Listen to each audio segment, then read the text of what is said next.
मित्रों नमस्कार। स्वागत करता है आपका tax guide doctor Pawan Jaiswal. आज आपके साथ एक बहुत ही महत्वपूर्ण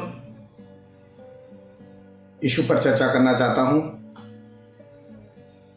ज़्यादातर लोग आयकर का रिटर्न भरने के बाद इस बात के लिए परेशान रहते हैं कि कहीं उनका आयकर विवरणी या उनका आयकर का मैटर केस स्क्रूटनी में ना आ जाए। क्या है ये स्क्रूटनी, क्यों होती है स्क्रूटनी और कैसे कराएं स्क्रूटनी, इस पे हमारी चर्चा आज केंद्रित रहेगी। सबसे पहले तो हम आपको बता दें कि जो आप आयकर का रिटर्न फाइल करते हैं इलेक्ट्रॉनिकली या मैनुअली, आपने जो आयकर का रिटर्न अपना फाइल किया है उससे संबंधित डाटा या फाइनेंशियल डेटाज आयकर विभाग में उपलब्ध होते हैं। आयकर विभाग के पास उपलब्ध जानकारियां और अगर आपने जो रिटर्न फाइल किया उसमें जो आपने जानकारियां भरी हैं उनमें किसी भी तरीके से मिसमैच अगर होता है, सामंजस्य स्थापित नहीं हो पाता है, हमारे सेंट्रल प्रोसेसिंग सेंटर के कंप्यूटर जी अगर उसको एक्सेप्ट नहीं करते हैं तो आपका केस स्क्रूटनी के लिए सेलेक्ट किया जा सकता है। दो तरह की स्क्रूटनी होती है आयकर में। एक होती है कंपल्सरी स्क्रूटनी, कंप्लीट स्क्रूटनी, और एक होती है लिमिटेड स्क्रूटनी। क्या होती है कंप्लीट स्क्रूटनी? कंप्लीट स्क्रूटनी में जिस आधार पर कंप्यूटर जी ने आपका केस, आपके इनकम टैक्स के मैटर को सेलेक्ट किया है, उसमें कंप्यूटर को या आयकर विभाग को कई तरह के उलझने हैं, यानी कि आपकी वह संपूर्ण रूप से लेखा परीक्षण या समीक्षा करना चाहता है।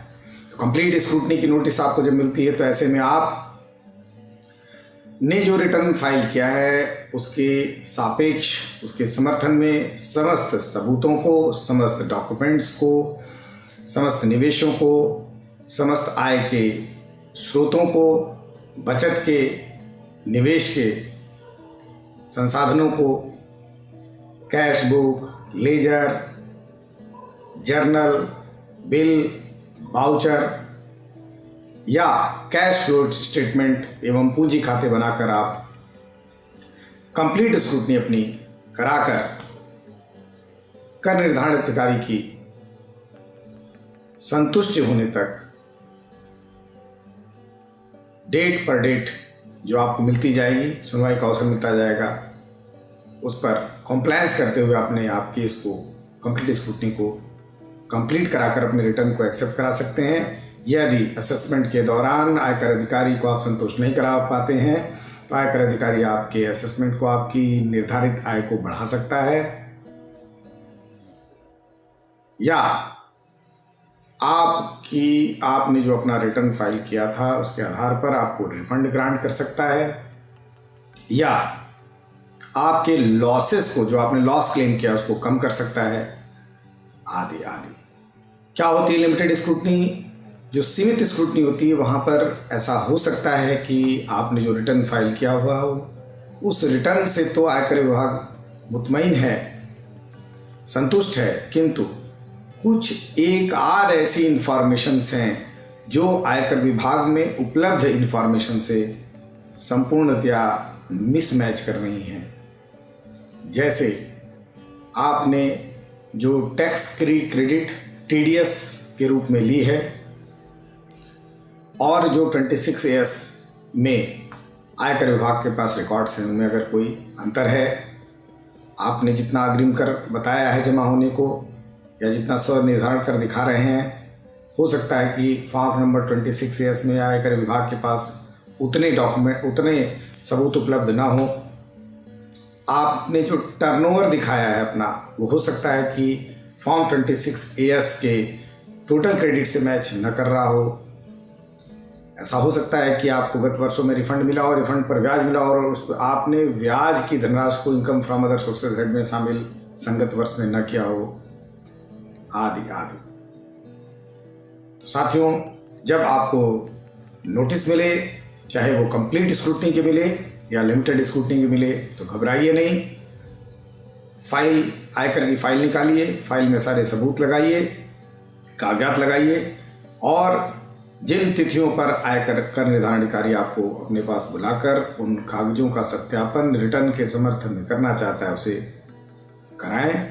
स्वयं उपस्थित हों। यदि आपका समय कीमती है, बहुमूल्य है, आप व्यापार, पेशे या अपने नौकरी से समय नहीं निकाल सकते हैं, तो आप किसी अकाउंटिंग और टैक्स की नॉलेज वाले व्यक्ति को अपना प्राधिकृत प्रतिनिधि नियुक्त कर सकते हैं। किसी अकाउंटेंट को, किसी चार्टर्ड अकाउंटेंट को, कंपनी सेक्रेटरी को, किसी कॉस्ट एंड मैनेजमेंट अकाउंटेंट को, या आयकर की प्रैक्टिस करने वाले एडिक्वेट को आप अपना अधिकार पावर ऑफ अटॉर्नी के थ्रू या लेटर ऑफ ऑथराइजेशन के थ्रू दे सकते हैं।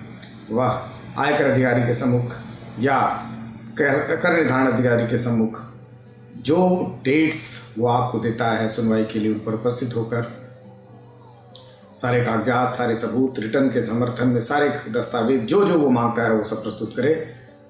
कोशिश करिए कि आप आयकर अधिकारी को संतुष्ट कर सकें। यदि कर निर्धारण अधिकारी आपके द्वारा प्रस्तुत किए गए डॉक्यूमेंट से पूर्णतः असंतुष्ट है, तो आपका असेसमेंट करेगा, आपके रिटर्न को एक्सेप्ट करेगा। यदि आप उससे संतुष्ट नहीं कर पाते हैं, तो आपका असेसमेंट बढ़ भी सकता है। आपके द्वारा फाइल की गई या आपके द्वारा रिटर्न की गई इनकम को बढ़ाया जा सकता है, घटाया जा सकता है। जो कुछ भी होगा वह रिकॉर्ड पर उपलब्ध इंफॉर्मेशन के आधार पर किया जाएगा। आशा नहीं, पूर्ण विश्वास है कि आज का सेशन आपको अच्छा लगा होगा। स्क्रूटनी के बारे में आपको जानकारी हुई होगी, आयकर में स्क्रूटनी कैसे होती है और इसका कैसे सामना किया जाए। आज के लिए इतना ही। अपने नेक्स्ट एडिशन में हम फिर मिलेंगे नई जानकारी के साथ। धन्यवाद। नमस्कार।